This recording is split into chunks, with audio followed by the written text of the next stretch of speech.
So last week we covered a pretty harrowing event in Abraham and Isaac's life, right? So after all was said and done, God finally held true to his promise, and Sarah gave birth to a son, Isaac. So they had a son, and it only happened after it was impossible through any earthly means to have a son. So God showed he was faithful, and Abraham now goes, But God says, okay, well, take your son, your only son, so he goes up to Mount Moriah and is ready to sacrifice him. And then God stops the sacrifice and provides a ram as a substitute instead. So all of this, though individually was quite harrowing to Isaac, all of this does point forward to Christ as the Messiah, as the sacrifice. So Isaac was spared with a substitute. And in that sense, we are spared spiritually by Christ's sacrifice for us. Okay? So that's kind of where we finish. Well, there's a short little genealogy in chapter 22, but right? And then we start chapter 23. What we may not know, if we're not counting the years, is on the very first verse. Okay? It says, Sarah lived 127 years. So if we count back, right? Well, I think Sarah was 90 when she gave birth to Isaac. And then however old Isaac was, right? When Abraham took him up to Mount Moriah and so on and so forth. But a total of about almost 30 years have passed since that event. Okay? And it just, we don't know what happened. It just, not even in the text. Which means, as far as we're concerned, nothing of importance in the long scheme of things needed to be said.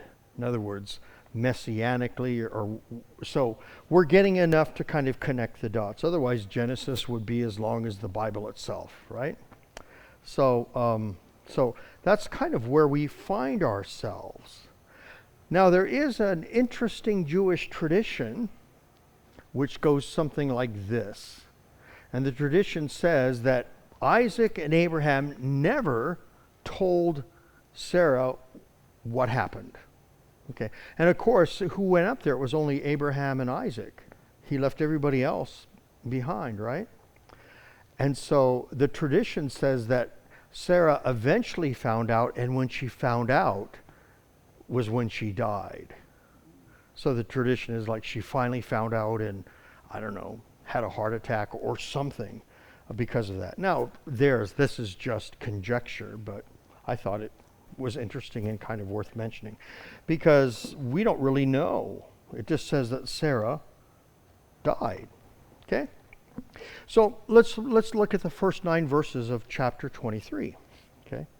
Sarah lived 127 years. These were the years of the life of Sarah. And Sarah died at Kiriath Arba, that is Hebron. So later it becomes Hebron, in the land of Canaan. And Abraham went in to mourn for Sarah and to weep for her. And Abraham rose up from before his dead and said to the Hittites. Interesting how Sarah is referred to his dead. Okay, well, yeah. So the NIV kind of put in the, filled in the rest, whereas the text really just says his dead. Go, what? So, okay. Now I lost my spot. Okay. Rose up from before his dead and said to the Hittites, I am a sojourner and a foreigner among you. Give me property among you for a burying place, that I may bury my dead out of my sight. The Hittites answered Abraham, Hear us, my lord. You are a prince of God among us. Bury your dead in the choicest of our tombs. None of us will withhold from you his tomb to hinder you from burying your dead. So they're kind of saying, well, hey, right? Abraham rose and bowed to the Hittites, the people of the land. And he said to them, if you are willing that I should bury my dead out of my sight, hear me and entreat for me Ephron the son of Zohar, that he may give me the cave of Machpelah, which he owns. It is at the end of his field. For the full price let him give it to me in your presence as property for a burying place. So what is Abraham kind of insistent on? Because they said, well, hey, bury your wife wherever you want. You're a good guy and we get along and no one's going to begrudge you this. But Abraham keeps pressing this particular point. What does he want to do? He wants to own the land. See, right now he doesn't own any property. Okay? But he wants to own it so that way Sarah won't be on land that somebody else owns, and perhaps somebody later may go, well, my dad agreed with this stuff, but I don't like it, right? So that way if he owns it, it's his fair and square, okay? So he's pretty insistent on that, isn't he? Okay? So by what he's insisting on, this becomes something, and we can find God continuing to kind of fulfill his promise in that what? So he's owning a small parcel of land, which in a sense kind of portends the entire promised land that will become God's people's property one day. Okay? So, So here's I just thought I would cover this a little bit. Does everybody have a lesson? So here's a quote from 1 Peter chapter 3, and it deals with Sarah. So I thought, well, let's listen to this, because we could view her perhaps in a different way now. Because I think we often view Abraham a particular way, but maybe not Sarah. So let's see what Peter writes here. Okay? And this is from the first 6 verses from chapter 3. Likewise, wives, be subject to your own husbands, so that even if some do not obey the word, they may be won without a word by the conduct of their wives. So Peter's writing about what? If you're married to an unbeliever, if a wife is. When they see your respectful and pure conduct, do not let your adorning be external, the braiding of hair and putting on of gold or jewelry or the clothing you wear, but let your adorning be the hidden person of the heart with the imperishable beauty of a gentle and quiet spirit, which in God's sight is very precious. So in other words, true beauty is what? More of one's character than the makeup you put on. Okay? For this is how the holy women who hoped in God used to adorn themselves. Okay, is Peter kind of being kind and generous? Because is this the Sarah that I remember? But let's continue on. Okay, for this is how the holy women who hoped in God used to adorn themselves, by submitting to their own husbands, as Sarah obeyed Abraham, calling him Lord. And you are her children, if you do good and do not fear anything that is frightening. So, okay. We often view Abraham as a father, right, as our father in the faith. He's the first, right, first Jewish man. And then, of course, through the Jews, the Messiah came into this world for our salvation. And so we are all descendants of Abraham theologically, if not actual. Okay? And so, because we have faith in the same Messiah, even though we know more of the Messiah than Abraham did. Okay? So, in the same way, we could see Sarah as a mother in the faith. Okay? And so, how did she act during those 30 years? We don't know. But I'm thinking, because remember how Abraham's described, and then we're reading like, what? This guy was a complete bozo and a loser, until finally he realizes God is faithful and he goes, oh, and then he becomes really strong and robust in his faith. Okay? And so when the New Testament describes Abraham, it's describing that man most of the time, not the other one. Okay? And I'm thinking that Sarah also had a change of heart. Because the Sarah that we know, yeah, sure, like I'm going to have a son. That ain't happening. I don't care who you are, right? And it happened, see? So this is what makes me think that there more was known about them than is simply written in Scripture. Of course, we don't know, but how it kind of describes Sarah, okay? So, which I think is pretty cool, because, you know, if the last memory we have of her is laughing, right? Well, that's not the last one, but anyway, okay? So we can consider Sarah a mother in the faith, okay? Does that make sense? Yeah, okay. Let's press on. Let's look at 10 through 16. Okay, so Abraham wants to buy a plot of land so that way he owns it, he doesn't have to worry about losing it, and Sarah's going to be buried there. Well, he'll be buried there as well as other people in his family too. Okay, so it becomes a family kind of burial place. Okay, 10 through 16. Now Ephron was sitting among the Hittites, and Ephron the Hittite answered Abraham in the hearing of the Hittites. This is just the Hebrew way of saying he heard Abraham talking when he was sitting with them. Okay? All who went in at the gate of the city. No, my lord, hear me. I give you the field, and I give you the cave that is in it. In the sight of the sons of my people, I give it to you. Bury your dead. Then Abraham bowed down before the people of the land, and he said to Ephron in the hearing of the people of the land, But if you will hear me, I give the price of the field. Accept it from me that I may bury my dead there. Ephron answered Abraham, My lord, listen to me. Okay? A piece of land worth 400 shekels of silver, what is that between you and me? Bury your dead. Okay, what is it kind of sounding like a little bit here? I'm not sure if Ephron's 100% really wanting to give the property away. I think he probably will because of how all the people view Abraham, but I don't think he wants to. And then it's a cave at the edge of his property, and he wants 400 shekels, which is a lot. Okay, so it's like, so, you know, I think he probably wants to get paid for the land, okay? But he's pretending to be a good guy like the other people, right? Of course, the other people, they said, well, you can bury wherever, but he said, no, I want it to be this place. And so Ephron would have to kind of give that up, and other people wouldn't have to give up their burial places, okay? So anyways, can't say that for certain, but it just kind of seems a little that way because of what's taking place. What is 400 shekels to you and me? That's a lot. Okay.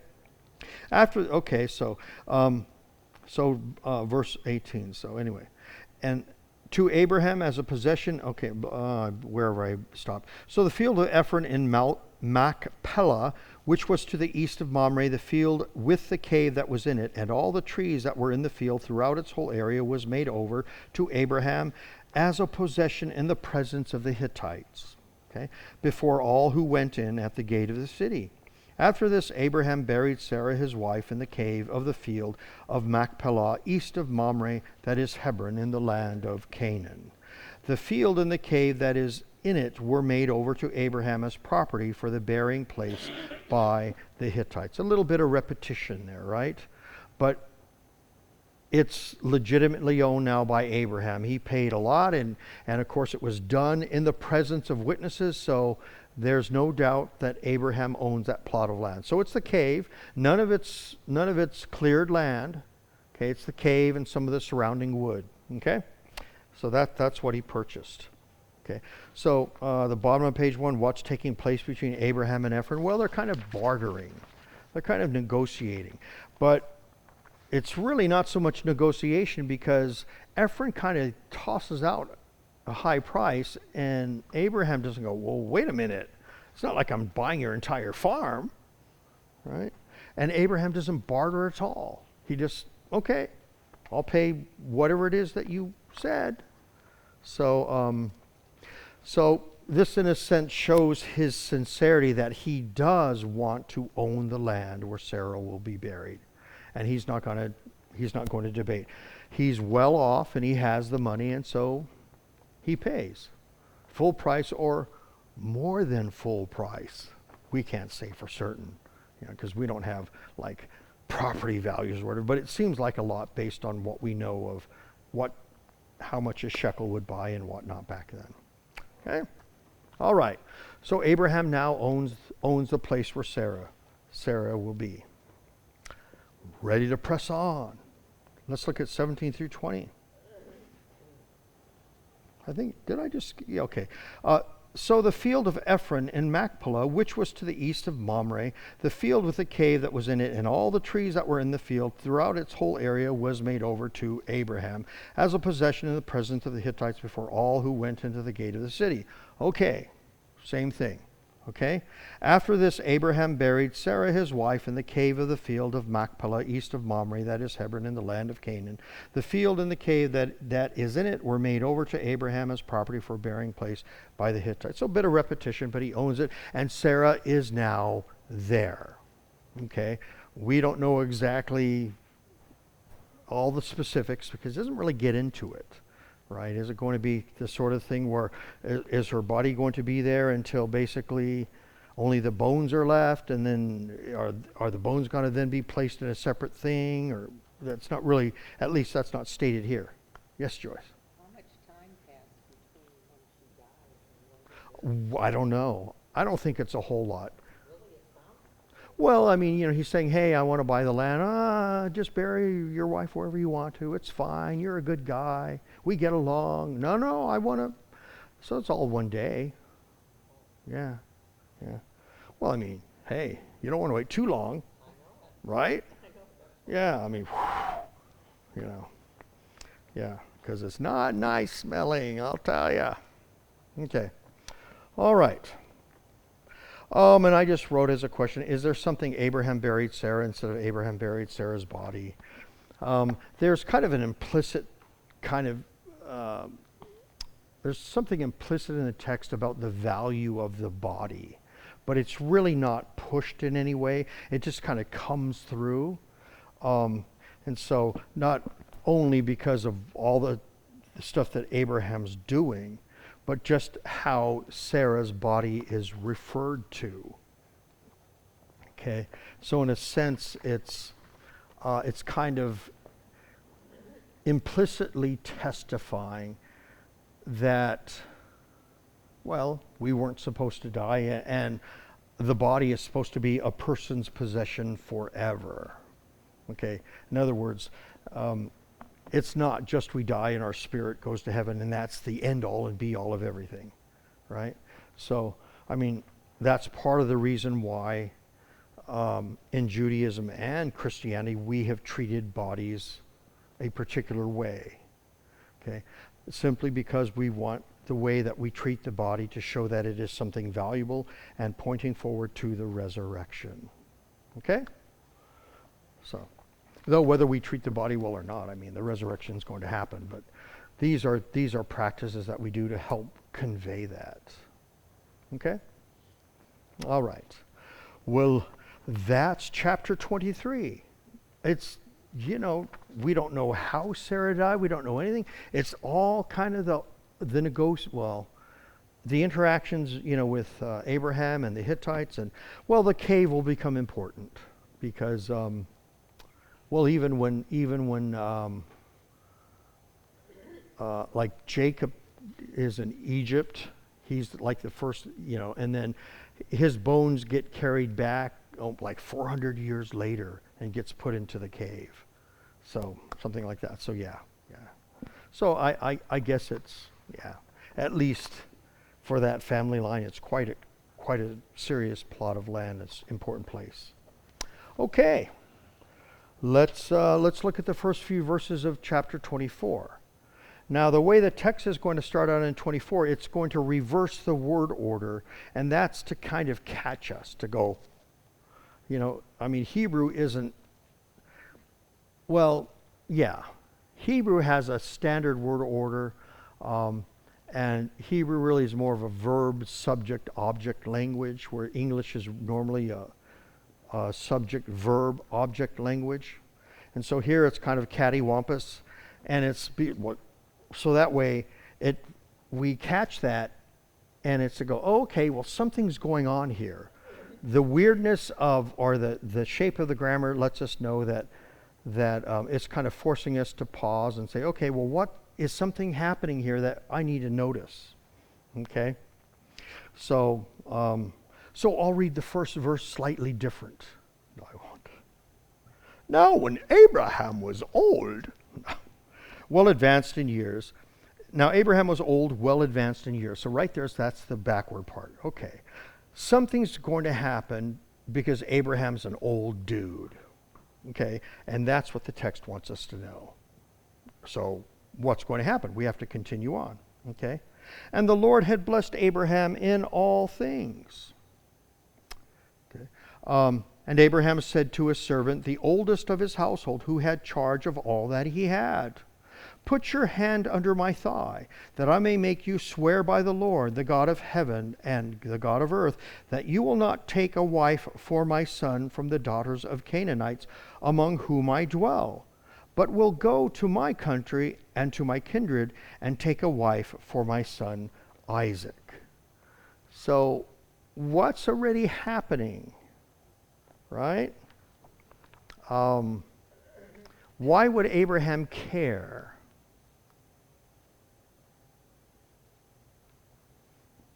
Well, God takes Abraham from a group of people and says, hey, you're going to become the father of a different, distinct people. Be the father of a nation.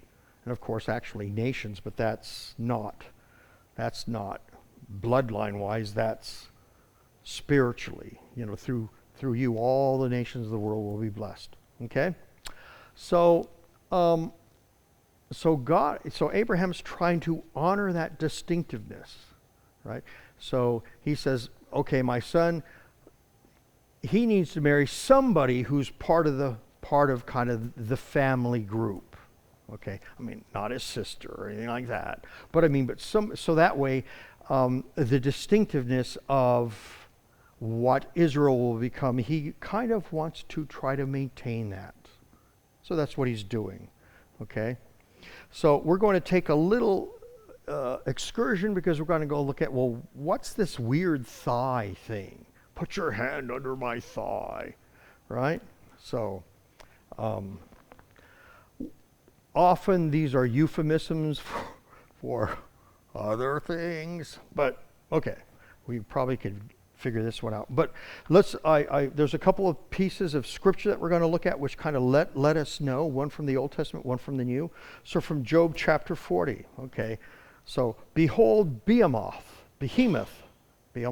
which I made as I made you. He eats grass like an ox. Behold his strength in his loins, and his power in the muscles of his belly. So really, Job is kind of referring to kind of the strength that is kind of seated there. Okay? From Hebrews chapter 7.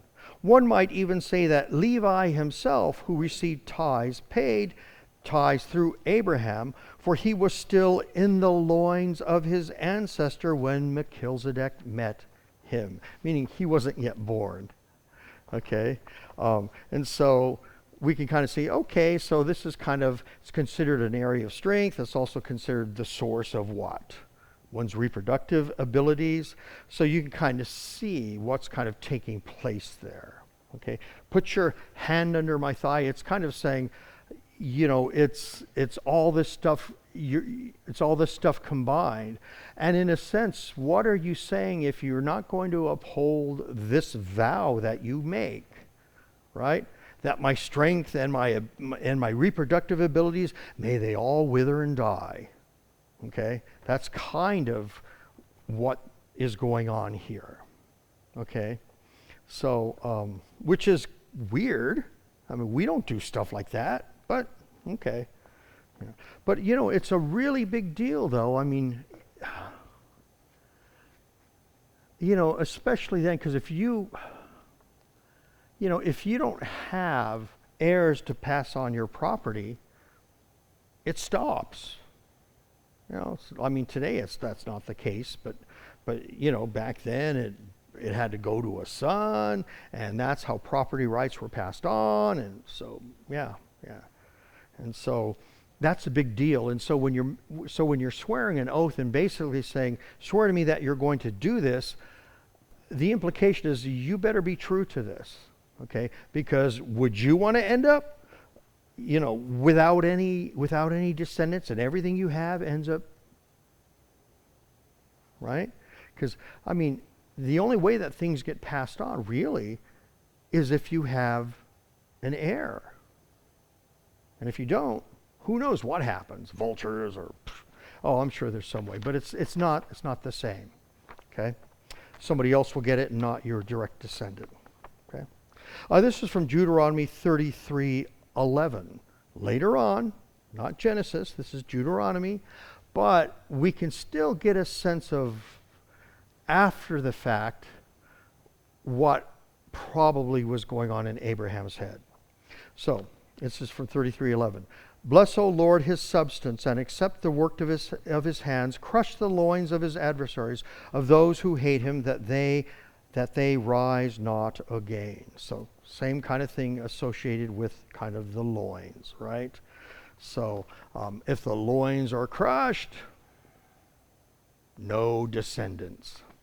Okay? So, all of that kind of ties in together. And so, what we may not realize is this is very serious, what Abraham is doing. And in fact, this is kind of the last oath that he requires somebody to obligate himself under before he dies. So it's pretty serious. Okay? So that's on the top of page 3. So when Abraham had his senior servant take an oath by placing his hand on his thigh, what took place? Well, you better do this. This is really serious. And this all helps kind of convey that. It's not just like, hey, I'd like you to do this. No, this is one of those things that go, okay, I swore to your dad, and we're doing this. Okay? Well, let's press on, because what if something weird happens? And so some of this is going to be discussed. Well, it's more than a handshake. Yeah, perhaps maybe a long time ago. So, like in North Carolina, I think a handshake is still a binding legal contract, officially. But I don't know if it'll hold in court unless you had people who witnessed, right? But so in that sense, you could say yes, but not normally. Normally a handshake is, yeah. This is really serious and weighty. Okay. So verses 5 through 9. So now the servant's going to, okay, servant, this is Abraham saying, this is really important, okay? The servant said to him, perhaps the woman may not be willing to follow me to this land. So he's coming up with what if I do all that and, hey, we can't find a wife because no one's willing to marry him and come back here. What do I do, right? Must I then take your son back to the land from which you came? It's back to Ur? No. Abraham said to him, see to it that you do not take my son back there. The Lord, the God of heaven, who took me from my father's house and from the land of my kindred, and who spoke to me and swore to me, to your offspring I will give this land. He will send his angel before you, and you shall take a wife for my son from there. Okay, so based on what Abraham says, what does he believe? What does he see as true? Well, God made this promise to me, and so there has to be a woman who will marry him and come back here. Otherwise, God's promise means nothing. See, so you see how he's different now than before? Like, that ain't happening. And now he's like, no. God made his promise, and so he's going to deliver. So don't fret over that. Okay.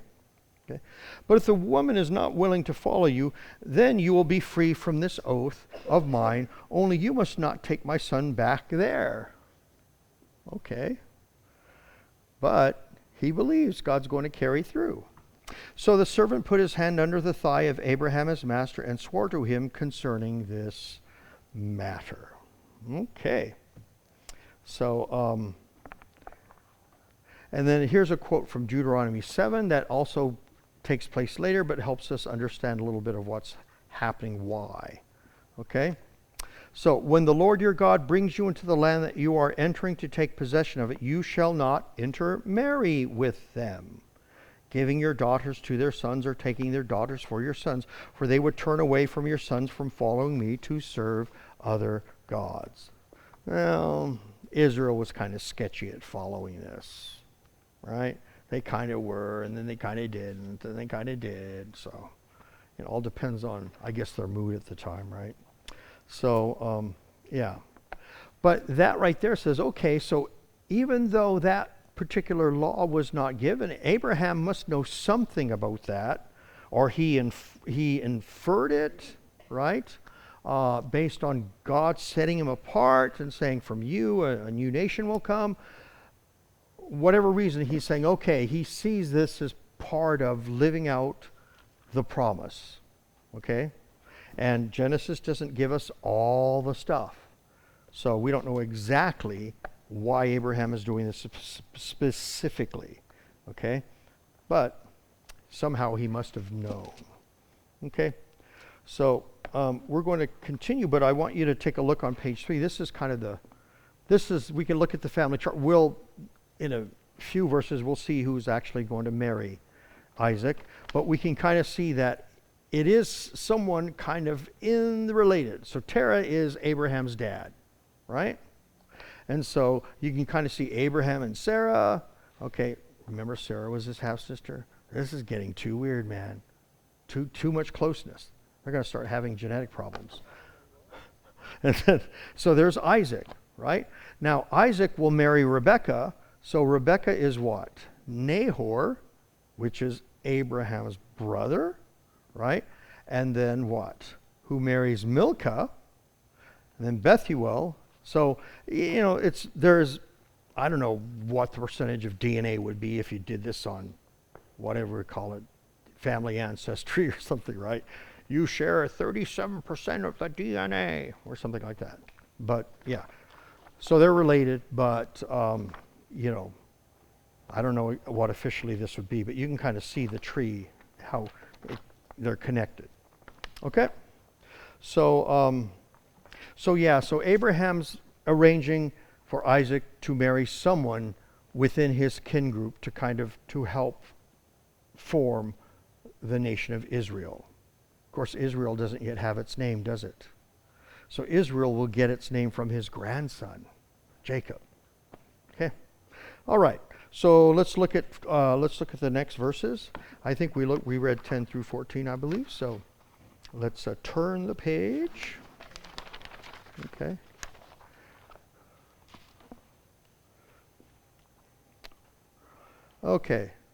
Okay. Well, no, I guess we didn't cover it, but anyways, so he's going to take and he's going to depart and he's going to go to where his kinspeople live, and we'll see what happens. Okay, and so this is kind of the gist of verses 10 and so on.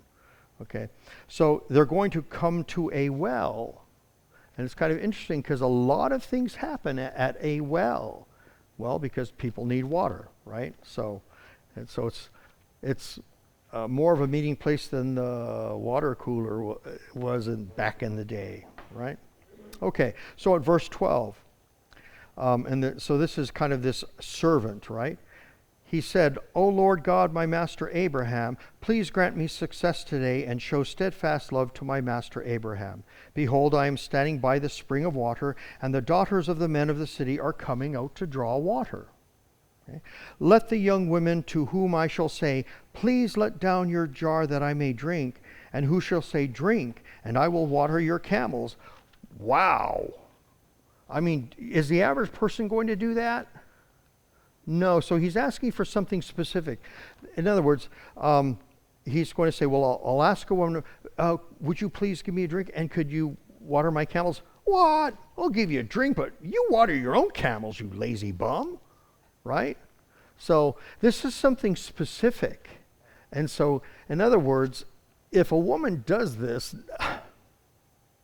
this is not a regular thing, which means he's asking for something that is irregular to show that God's hand is in this, and he'll know that she's the one meant for Isaac.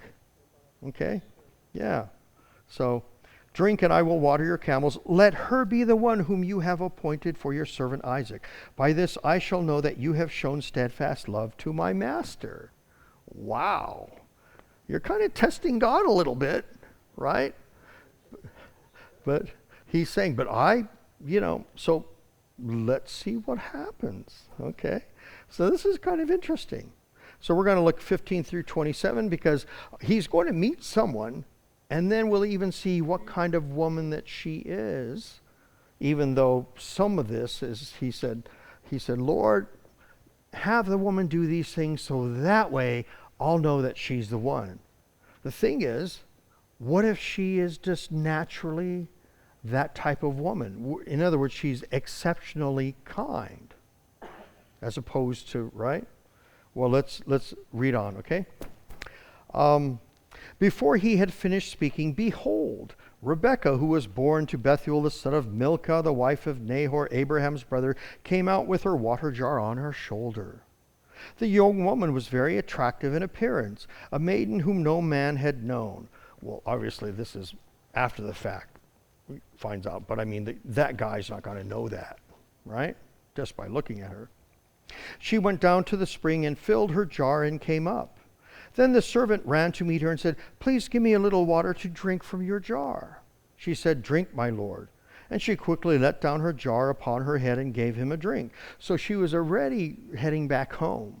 So she transferred from its shoulder and was balancing on her head, because that way you're not all cockeyed when you're walking, because with the unbalance of weight. Okay? When she had finished giving him a drink, she said, I will draw... Now, catch this. When she had finished giving him a drink, she said, I will draw water for your camels also until they have finished drinking. He doesn't ask. She offers. Okay? So, all right. So she quickly emptied her jar into the trough and ran again to the well to draw water, and she drew for all his camels. But she wasn't planning to do this at all, because she was on her way home and had the water jar on her head. So she must have sensed something. We don't know exactly what. Okay? The man gazed at her in silence to learn whether the Lord had prospered his journey or not. In other words, he's a bit stunned, right? Because he asked God of this, and she offered without him even needing to ask. Okay? Well, let's continue on a little bit more, okay? When the camels had finished drinking, the man took a gold ring weighing a half shekel and 2 bracelets for her arms weighing 10 gold shekels, and said, Please tell me whose daughter you are. Is there room in your father's house for us to spend the night?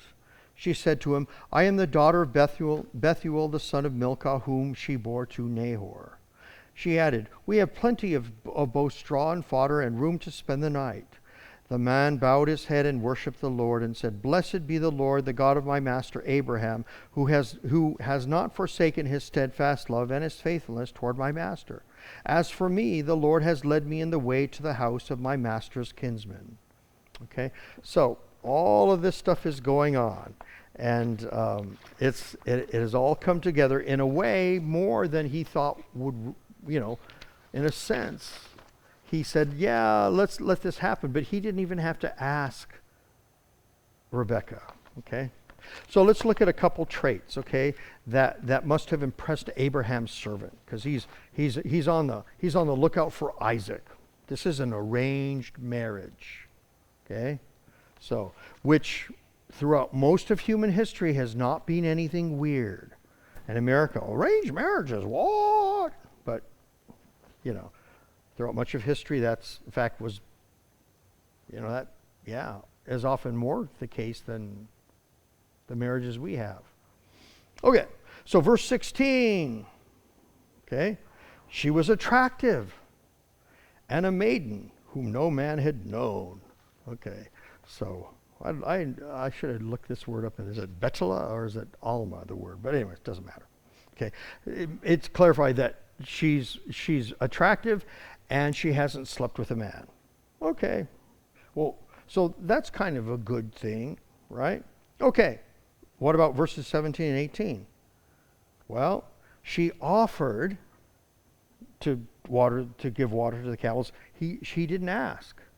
Okay? So she has kind of a generous disposition. She's able to kind of see things. So she's not oblivious to stuff. She can see things and she has a generous personality. We see that. Okay, verse 19. Okay. So when he had finished giving him a drink, she said, I drew water for your camels until they finished drinking. So yeah, so it's not, so she what? She saw the need, but she kept doing this until the camels were watered. Okay. We'll look at 24 and then a little bit of 27. Okay. So she said to him, I am the daughter of Bethuel, son of Milcah, whom she bore to Nahor. Okay. And then, so what do we know? She's part of the people of what will one day become Israel. Okay? And then verse 25, okay, we have plenty of straw and fodder and room to spend the night. So all of these things, she's hospitable, she can see, she's generous, at least everything that we see right now. So he's like, yeah, she's the one. I asked the Lord to do something special, and yeah, that happened. So the servant who's in charge of doing this, he can now go back home and he's like, phew, this is good, right? Not only is she part of what will become Israel, but she seems to be a good woman, a good person, and so this really bodes well. Okay, we shall see. Okay. So let's look at 29 through 33. Let's look at those verses. Rebekah had a brother whose name was Laban. If you know much about Laban, he's a bit of a scoundrel, but we'll save that for future scoundrelity. Laban ran out toward the man to the spring. As soon as he saw the ring and the bracelets on his sister's arm and heard the words of Rebekah his sister, thus the man spoke to me, he went to the man. Well, we know Laban's a little greedy, because later on. So he may be just saying, oh, wow, he's bringing gifts. Okay. Okay. And behold, he was standing by the camels at the spring. He said, come in, O blessed of the Lord. Why do you stand outside? For I have prepared the house and a place for the camels. So the man came to the house and unharnessed the camels and gave straw and fodder to the camels. And there was water to wash his feet and the feet of the men who were with him. Then food was set before him to eat. And he said, I will not eat until I have said what I have to say. He, that is Laban, said, speak on. Okay? So, and then what will end up happening is that he will basically just recount the entire story. Abraham sent me here to find a wife for his son Isaac, etc., etc., etc., etc. Okay? And now we're going to leap forward to verse 50. Okay? So we're covering a little more real estate. Okay? Because that's basically just a retelling of, he's informing Laban why he's there. Okay? So after he does all that, then at verse 50, okay, then Laban and Bethuel answered and said, this thing has come from the Lord. We cannot speak to you bad or good. Behold, Rebekah is before you. Take her and go, and let her be the wife of your master's son, as the Lord has spoken. So when Laban says we can say neither good nor bad, what's the point? He's saying whether I like this or whether I don't, doesn't matter. The Lord has spoken. So it's settled. Okay. But, you know, he's probably going to get some money too, and that's a bonus too. He's thinking. I'm being a little harsh to him because I'm cheating because I know ahead of time kind of, all right, I'll stop that. Okay, so that's that. Let's press on and see what happens, okay? So all is now well and good. okay, has permission from to go and all of that. So everyone is happy. Okay. So when Abram's servant, this is verse 652, when Abram's servant heard their words, he bowed himself to the earth before the Lord. And the servant brought out jewelry of silver and gold and garments and gave them to Rebekah. He also gave to her brother and to her mother costly ornaments. So remember, Abraham is wealthy. And so this is not weird. I mean, whether this is a dowry or whatever it may be, okay? Depending on some cultures, sometimes it's the female side that may pay or the male side that may pay, okay? In this case, it's the male side, okay? He also gave to her brother and to her mother costly ornaments, and he and the men who were with him ate and drank, okay, and spent the night there. When they arose in the morning, he said, "Send me away to my master."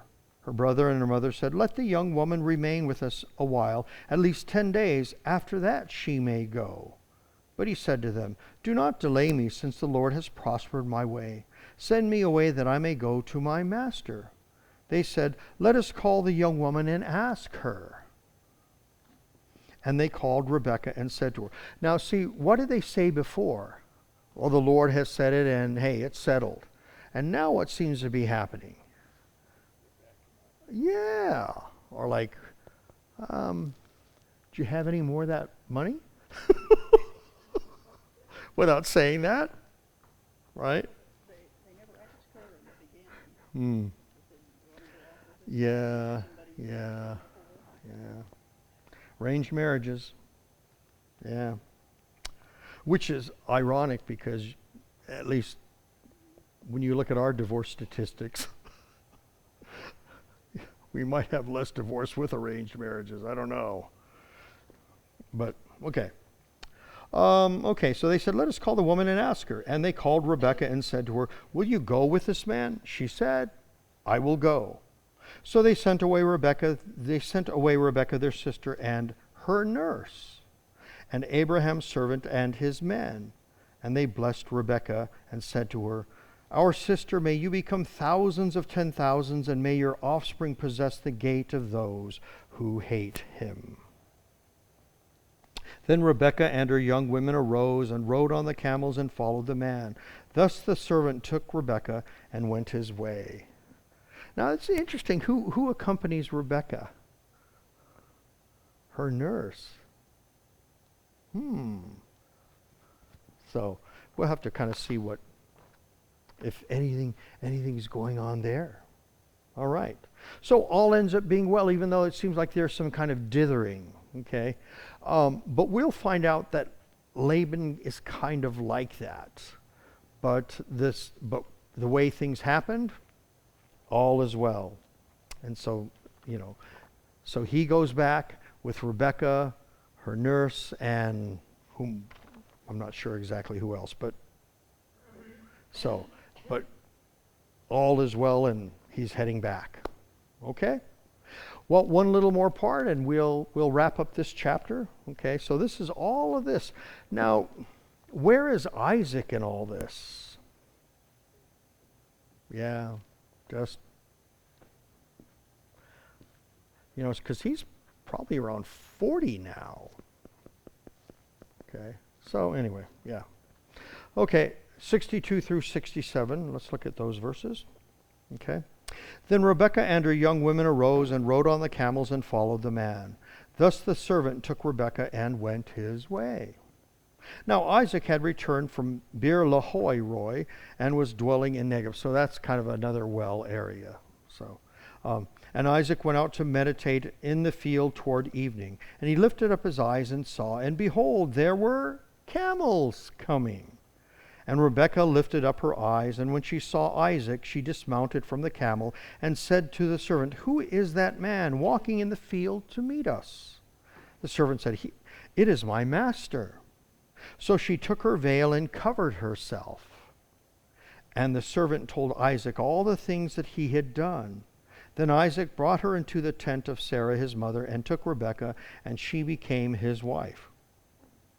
What about the wedding ceremony? No betrothal? I've been waiting 40 years. No, just, yeah.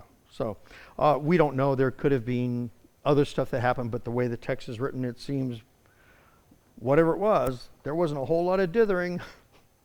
Okay? And he loved her. So Isaac was comforted after his mother's death. So this all lets us know that this is within a short time span. Okay? It's kind of weird. I mean, maybe it's just my sensibilities, but couldn't you have like gone somewhere else other than your mother's tent? Okay. Be that as it may, maybe, you know, they had the number of tents they had and or that were set up, and who knows. Okay? But it's kind of odd because when you kind of look at Abraham and then you look at Jacob to follow, Isaac is kind of he, you know, when they talk about the forgotten middle child, like in a family, you know, the oldest one, he makes all the mistakes and often gets in trouble, and you know, then you have the youngest one who might be doted on or maybe spoiled because he's the youngest and the last one, but the middle one is just kind of there, right? And so that's kind of the idea. People say, oh, well, the forgotten middle child. Well, Isaac is kind of that way in the sense that it seems like a lot of things are happening to him. And, you know, he's really not doing a whole lot of stuff himself, at least so far. Okay? Whereas Jacob and, you know, Abraham, even though he was messed up, he was always active trying to. And Jacob, you'll find out, is also quite a doer. So we'll have to follow this through and kind of see what happens. But this is kind of, right now, Isaac is just kind of there. Okay? We're going to need to know more so we can get a sense of who he is. Okay? So we'll cover that area next week and to follow. Okay? So, yeah, let's pray. Our Father, when we kind of look at the patriarchs of old and matriarchs, oh, their lives are pretty bumpy and they're up and down in their faithfulness, and yet we can see how you worked through them and worked your will and kept your promise of a Messiah to come. May we also have such faith in our lives to recognize when our ups and downs happen and things get bumpy, that you are also faithful to your promises, even though we may not be able to perceive this. Grant us such faith all our days. In the Messiah's name we pray. Amen.